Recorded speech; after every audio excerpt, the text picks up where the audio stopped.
I'm not going to go into this game with much detail. We all know what happened. South Carolina gets killed by Vanderbilt. I don't even know what the final score was. I did watch the whole thing, but it's just past my mind at this point. The final score was like 90 to 70 something around those lines. Let me see if I could try to pull it up, but I ain't doing some big recap show or post-game show here because what's the point? What's the point of talking about the same things that we all know need to be changed?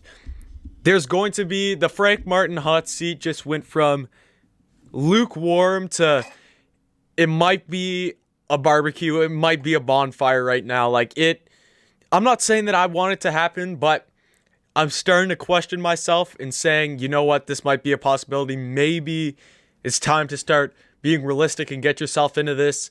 I wouldn't say I'm the biggest Frank Martin fan in the world, but I definitely respect him and thank him for everything that he's done for this program, getting us to the Final Four. But again, one national or NCAA tournament berth in the last, 8 seasons he's coached for the Gamecocks. Consecutive losses to Vanderbilt in Vanderbilt. Vanderbilt, I don't know what to do. I don't know what to do, ladies and gentlemen. I can completely... The people who are going to be after Frank Martin, after this game, have an extremely valid point.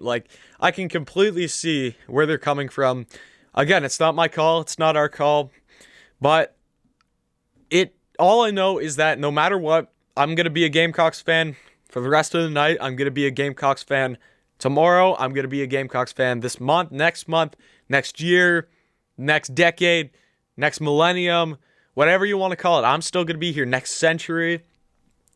But there is a point where we want to see our team win. We're still going to be fans no matter what, but we want our team to win. And for that to happen, moves have to be made at this point. It's just is what it is. 93 to 81 the final score was. Moves have to be made. The offense was terrible in the first half. The offense wasn't anything special in the second half. I think they picked it up a bit. But you just let Vanderbilt run all over you in this game, on both sides of the ball. Defensively and offensively, especially offensively, you let up 93 points to Vanderbilt. Scottie Pippen Jr. is really the only threat on that team. All we had to do was really shut him down. They had other guys who played well tonight. We all know the storyline. It was not a good game at all for Carolina basketball, and changes have to be made somehow. I don't know if that's coaching changes or just change the play style. I don't like losing.